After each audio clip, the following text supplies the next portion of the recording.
Gaurko egunez 46 urte direla, frankismoaren azken exekuzioak burutu ziren Francisco Franco hil baino aste batzuk lehenago. 1975ko iraiaren 27an eta erakundeko Juan Paredes Manot, ez izenez txiki eta Angel Otaegi kideak, FRAP erakundeko Jose Humberto Baena, Jose Luis Sánchez Bravo eta Ramon García Sanz kideekin batera fusilatu zituzten. Guda kontseilu batean epaitu ondoren. Fusilatzeak gizarte erreakzio eta protesta biziak eragin zituen Euskal Herrian, Espainian eta nazioartean. Era berean ezker abertzaleak gudari eguna fusilatze horien egun berean ezarri zuen haien omenez. Arratsaldeon guztioi, gudari eguna dugu gaurkoa Juan Paredes txiki eta Angel Otaegiren fusilatzen 46 urte aurrenaren harira, oroimen ekitaldi bat egin du sortu larunbat honetan Oiartzungo kiroldegian, haien memoria gogora ekarri eta mundu zein Euskal Herri hobe baten alde, hil direnen ekarpena balioan jartzeko. Aste honetan 11 herritan ere egingo dituzte ekitaldiak eta goizean Zarautzen, prentsaurrekoa eskaini du sortu entzun dezagun beraz, larunbat adierazpenak Arkaitz Rodriguezen eskutik. Guri dagokigu herri hau bizkar gaineratzea. Guri dagokigu berpizkunde kultural eta nazional berri bat sustatzea. Eta guri dagokigu orduko haiek egin zuten bezala gure buruari promes egitea. Ostera eaiotak ezoizko alderdi eguna ospatu du Bart Forondan 1300 lagun inguru elkartu dira bertan. Nagusiki autogobernua izan dute hizpide eta Inigo Urkulluk inoizko aurrekontu handienak iragarri ditu. 45. alderdi egunean Andoni Ortuzar Euskadi Buru Batzarreko presidenteak ere hartu zuen hitza entzun dezagun.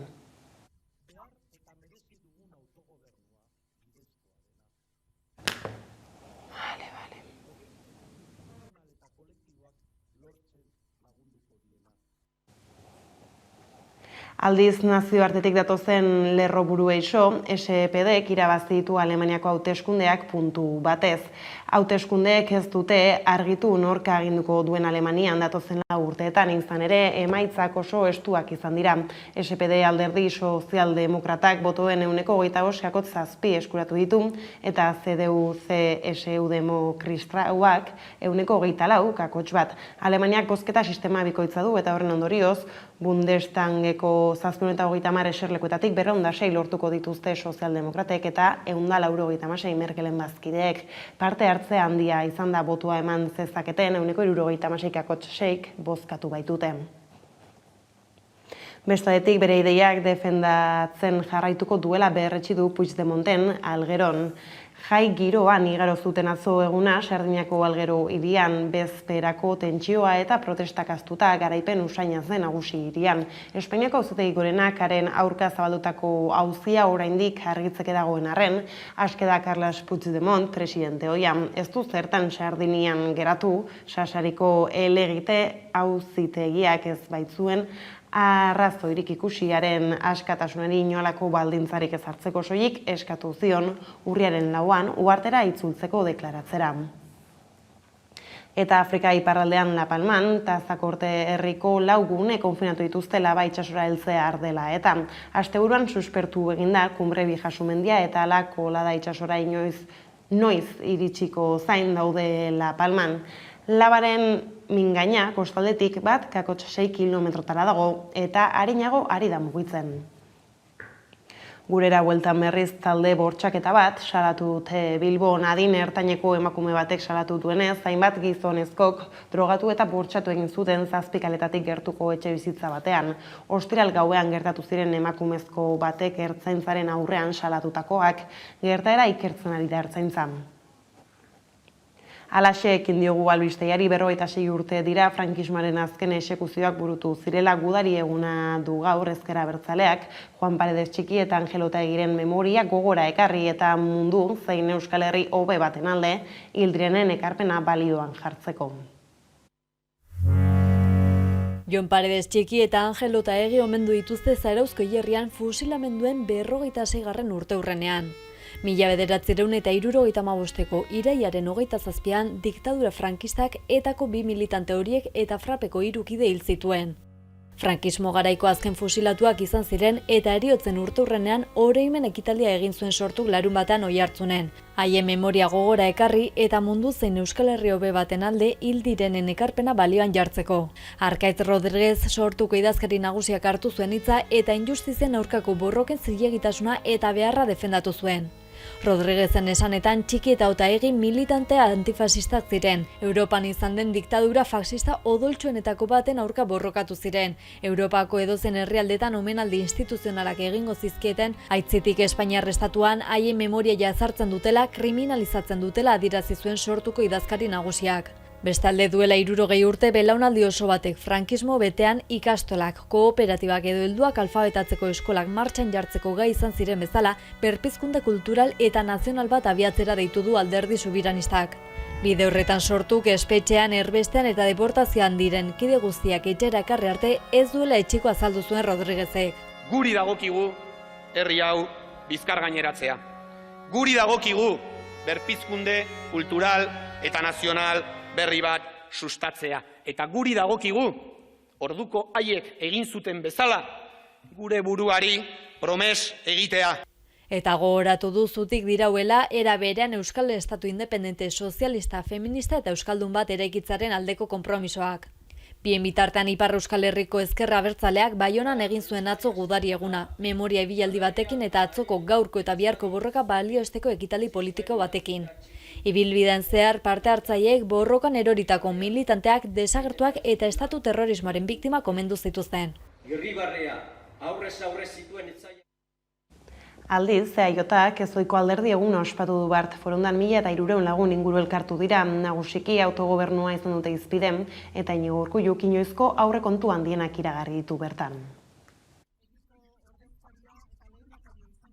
EAJak pasaden igandean egin du alderdi egunaren 45. edizioa ordubete inguruko ekitaldi batekin Forondako zelaietan. Iñigo Urkullu lehendakariaren eta Andoni Ortuzar alderdiko presidentaren hitzaldiak protagonista zirela. Aitana Agirre egiko ordezkariare bertan izan zen. Hark euskarak duen garrantzia azpimarratu eta erabakitzeko eskubidea defendatu zuen. EAJ estatu propioa sortzeko sortu zela gogoratuz Espainiako eta Frantziako estatuetatik bereizita.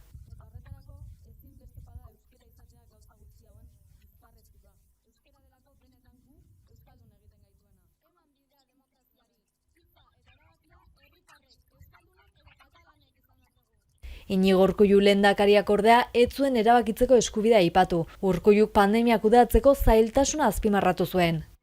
Bestalde jarduera ekonomiko, sozial eta kulturalari bultzada emateko mezu positibo bat azpimarratu zuen. Izan ere mezu hori hurrengo aurrekontuen eztabaidarekin eta elkarlaneko gobernantzan itunak eta aliantzak bilatzen dituen EAJ ereduarekin oinarritutako erronkei aurre egiteko eskaintzarekin lotu zuen.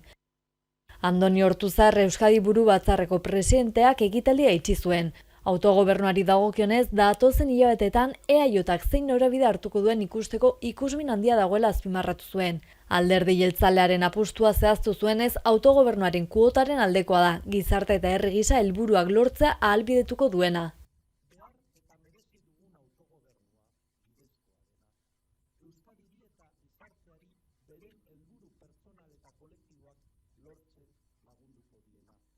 Batzar Nazionaleko lurralde kontseiluetako eta erakundeetako kargudunentzako edukira mugatuta egiko militantziaz gain bertaratutako audientzia garrantzitsua izan zuen ekitaldiak, eseritako esku hartzei jarraitu ziena eta militantziari eta herritar guztiei telematikoki zabaldu zitzaiena. EAJtik PSera pasaden ostiralean Eneko Anduezak PSeren idazkari nagusi izateko hautagaitza aurkeztu zuen ofizialki.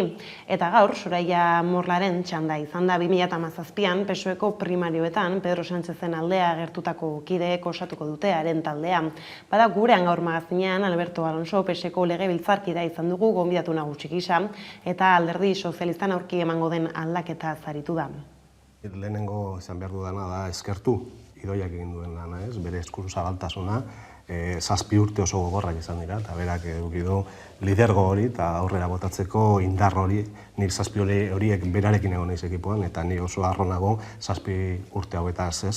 Eta hori da lehenengo gauzia, ez? Eskertzea berak egin duen lana eta bere esku zabaltasuna.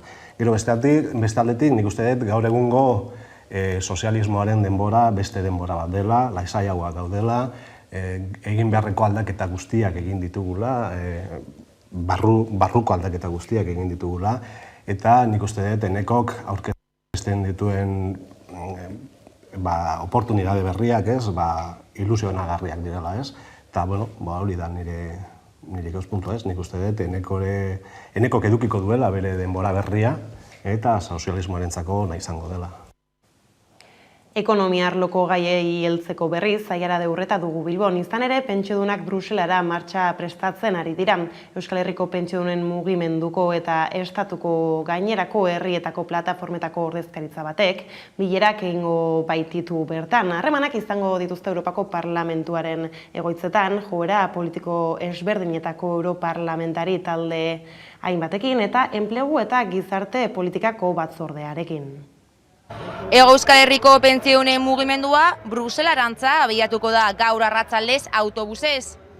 Hala nola Gaztela Leongo, Andaluziako eta beste herrietako pentsiodunen mugimenduko plataformak izango dituzte bidelagun. Astelenero legez Bilbon elkarretaratzea egin dute, baina gaurkoan Bruselara joango direnak ere batu zaizkie. Baina ez da aste honetan zehar egingo duten protesta bakarra izango. Izan ere, adineko nazioarteko egunaren harira, urriaren batean, ostiralean, manifestazioa deitu dute pentsiodunek. Adinekoen eskubideak urratzen direla salatzeko. Gaurko bidaia luzea izango da, 16 orduko bidaia egingo baitute, eta bereziki gogorra izan arren, bai ekonomikoki, bai fizikoki, Jon Fanok, Bizkaiko pentsiodunen mugimenduko kideak, azaldu du funtsezkoa iruditu zaiela Europako parlamentariekin biltzea. Salatzeko, han parlamentuaren gehiengoa onartzen ari da pentsioen inguruan. Hau da, alde batetik errealitatean planteatzen dutena da pentsio publikoa malgutzea, eta beste aldetik bultzatzea pentsio pribatuen plana. Horrez gain, ITB enpresa saltzeko azken eguna zuen gaurkoa Rolls-Roycek, eta azken orduko gisa, Bain Capital Funds estatu batuarrari saldu dio, Zaiara de Urreta. ITB enpresa saltzeko azken eguna da gaurkoa. Rolls-Roycek Euskal jatorriko hegazkin turbina enpresa saltzeko asmotan dabil Bain Capital Fundsari. Estatu batuetako funtsak eskaintzan Espainiako inbertatzaile batzuk sartu zituen, hala nola JB Capital, Sidenor eta Sener. Baina ITB Aéreo Euskal adararen erosketan diruz babestuko lukeen funtsak eta gobernuek, hau da Espainiako gobernuak eta Eusko Jaurlaritzak, hilaren 27 arteko muga jarri dute negoziaketa amaitzeko. ITPren salmenta operazioak Espainiako gobernuaren oniritzia behar du eta Pedro Sánchezen gobernuak jakinarazi zuen argi zeukala ez zuela hegazkintzako motorren fabrikatzailea atzerreko funts baten esku soilik utzi nahi. Asmoa da kapitalaren 30% inguru Espainiako bazkidei ematea. Lakuak bere partetik iragarri du ITPren proiektu berriari diru publikoarekin eutsiko diola, baldin eta enpleguaren zatirik handiena babesten baditu eta Euskadin errotuta jarraitzen badu. Horrela, Bain funtsak konpromisua hartu du gune industriala Euskadin mantentzeko, enplegua sortzeko eta industria proiektu bat garatzeko. Hori dela eta Eusko Jaurlaritzak eta Bainek jarrerak hurbildu dituzte ITP Aéreo erosteko operazioaren inguruan. Bien bitartean, ITP Aéreo PCB-ko langilek kritika zorrotzak egin dizkiete enpresako zuzendaritzari eta Eusko Jaurlaritzari. Horrela, langile batzordeak Rolls-Royceri egotzi dio batetik pandemia erabili nahi izatea turbina konpainia azaltzeko eta bestetik salmentaren ondorio latzak langileen gain usten saiatzea. Eta kultur arlora jauzi eginda, zinemaldia izpide, Alina Grigoreren Cry Now filmak irabazi du urrezko maskorra sail ofizialean berriz, Thea Lideburg hautatu dute, zuzendaririk onena eta Benedictionek jaso du gidoirik onenaren saria. Era berean epaimaiak aipamen berezia egin dio Earwing filmari, Iker Aginagak kontatuko digu. The Golden Shell for the best film goes to Blue Moon by Alina Grigor. Alina Grigoreren Cry No filmak eskuratu du 79. zinemaldiko urrezko maskorra. Errumaniarrak bere aurreneko filmarekin lortu du jaialdiko film onenaren saria, eta beste opera prima batek irabazi du sail ofizialeko bigarren aintzatespen garrantzitsuena. Thea Lindeburg daniarra izan da hain zuzen aurtengo zuzendaririk onena epaimahaiaren ustez, bere lehen lan Du Sommer Himmelen filmarekin. Horiez gain Irwin filmak aipamen berezia jaso du eta kritikoen ustez favoritoa zen Terence Davisen Benedictionek gidoi onenaren saria. Zinemaldiak duela urte batzuk hartutako erabakia da maila goreneko eta ibilbide oparoko zinegileak zuzendari gazteekin biltzea, eta ildo horrek fruituak eman ditu. Hain zuzen, aurtengo epaimahaiburuak berak Dea Kulumbegasbilik iragan urtean lehiatu eta irabazi zuen urrezko maskorra bere aurreneko filmarekin, Dasatzkisi. Antzezleak saritzeko moduan aldaketa egon den urte honetan, emakumezko eta gizonezko aktore onenaren sariak interpretazio onenaren sariak ordezkatu ditu. Lehenengo aldi honetan, exekuo banatzea ebatzi du epaimahaiak eta Hoffman Lindahl eta Jessica Chastainek eraman dute interpretazio nagusi onenaren zilarrezko maskorra. Talde interpretazio onenarena aldiz, aktore talde gazte eta zabal batek irabazi du. Jonas Truebaren Quien lo impide filmeko aktore talde osoari eman baitiu epaimahaiak. Sail ofizialeko sari eta Zarago ere izan dira aipamenak noski. Euskal Zinemaren Irizar saria Maixabeli eman dio epaimahaiak, eta arekin batera Maider Oleagaren Kuart balei lanari egin diote aipamen berezia. Zuzendari berriak sailean berriz, Lena Lansky errusiarraren Nitzia filmak irabazi du Kutxabank zuzendari berriak saria. Zabalte eta bakalera saria Gaspar Noeren Vortex filmarentzat izan da eta Horizontes Latino saria Tatiana Huezoren Noche de Fuego filmak irabazi du. Bestetik, publikoak erabakitzen dituen sarietan, Celine Sciamma zinemagile frantziarraren Petit Mamanek erdietsi du Donostia hiria saria. Emmanuel Carrere zuzendari frantziarraren Uistrea mentzat izan da Europako film onenaren garaikurra, eta Frank Kranz estatu batuarraren Mas lanari eman diote gazteriaren saria.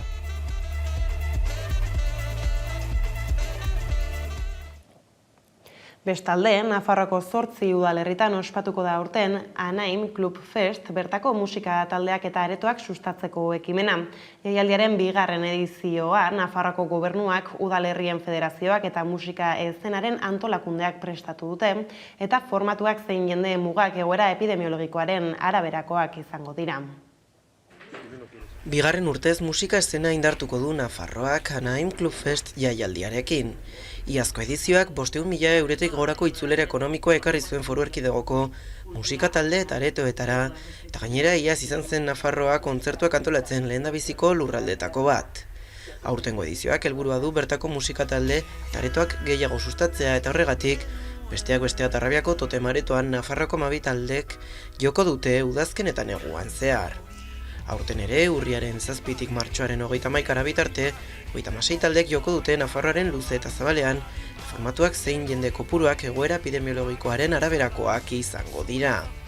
Dagoeneko sarrerak salgai daude anain.org webgunean, eta aurtengo eskenatokiak izango dira Navarrarena, Baluarte, Gaiarre Antzokia, Zentral, Nafarroako Antzerki Eskola, Totem aretoa, Antxoain, Burlata, Ribaforada, Lizarra eta Altsasuko Iortia gunea eskenikoak, zein Izabako eliza.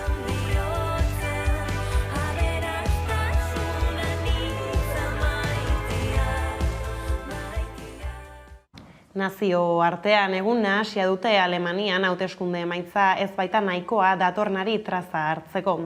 SPD alderdi sozialdemokratak garaipena aldarrekatu du eta inoizko emaitzarik txarnak lortu arren, kantziller izateko prestutasuna adierazi du CDU-ren hautagaiak. Biek ala biek lor lezakete Angela Merkel ordezkatzea eta alderdi txikiek dute gehiengoa osatzeko giltzan. Hala Angela Merkelek politika utziko du, baina berriz ere aurkeztuko balitz bozak irabaziko lituzke ziur alde bateko zein besteko herritarrek ez dute zalantzarik horretan. Angela Merkelek inoizko onarpen handienarekin esango die agur alemaniarrei. Bestaldetik, Puigdemonten atxiloketaren bueltakoei helduta indartuta irten da beste behin buruzagi independentista. Ostegun gauean atxilotu zuten Puigdemont, Espainiako Auzitegi Gorenak emandako euroagindu bati kasu eginez. Buruzagiaren abokatu Gonzalo Goiek zehaztu zuenez, atxiloketaren unean ziren Espainiako bi polizia ere. Generalitateko presidentoia arratsaldean utzi zuten aske. Presidente oiak, bera atxilotzea helburu izatea leporatu zion Espainiako gobernuko presidente Pedro Sánchezi eta aitortu zuen bere abokatuek ohartarazi ziotela gau txar bat igaro zezakela Europako hiriren batean, baina azkenean aske utziko zutela. Ostera kiroletan, 3 jardunaldiko astea izan da Espainiako lehen mailan.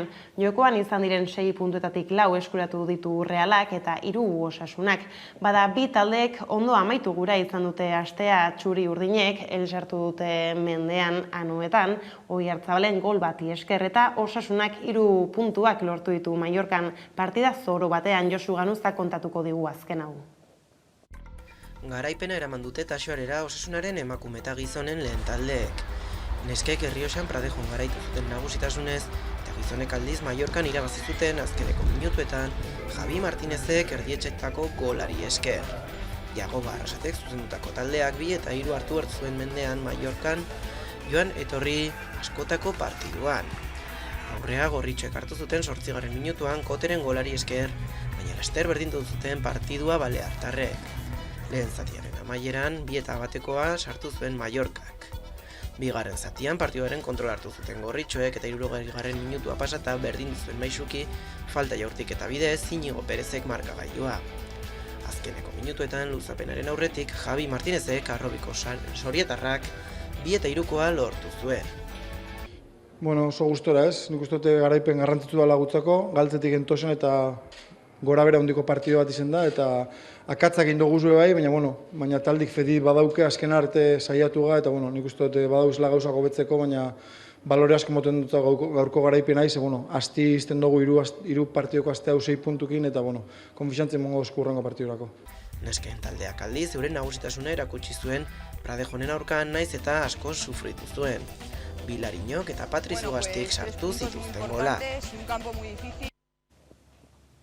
Bada bukaera aldera iritsita, musika proposamen batekin utziko zaituztegu. El largo sueño de una polilla diskoa aurkeztu du El Drogasek eta irailaren 29an ekingo dio aurkezpen bira akustikoari Oñatin. Disko berriko Apoyarse en el aire abestia ere aurreratu du eta horresekin emango diogu bukaera albistegiari. Gustatuko zaizuelakoan, besterik ez gure aldetik hauek izan dira eguerdiak gurean gaur utzi dituenak. Guztiak eta gehiago nahi duzuen aldiro 11.eus atarian ondo izan eta bihar arte.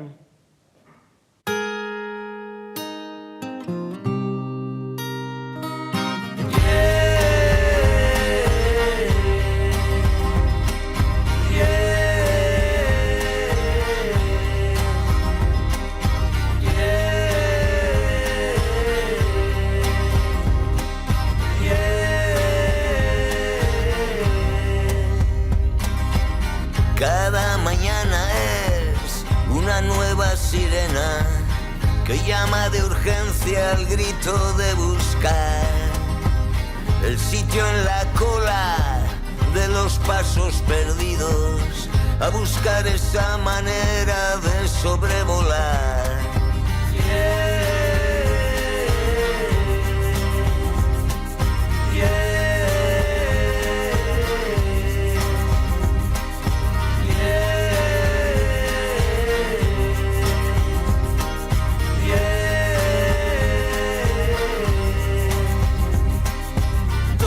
Los obstáculos que alargan el camino, todas las entradas que se cierran en tu pecho, todos los besos convertidos en ladridos, todo ese frío que se mete en mis huesos. Apoyarse en el aire es buena forma de caer. Apoyarse en el aire es un guiño difícil de entender.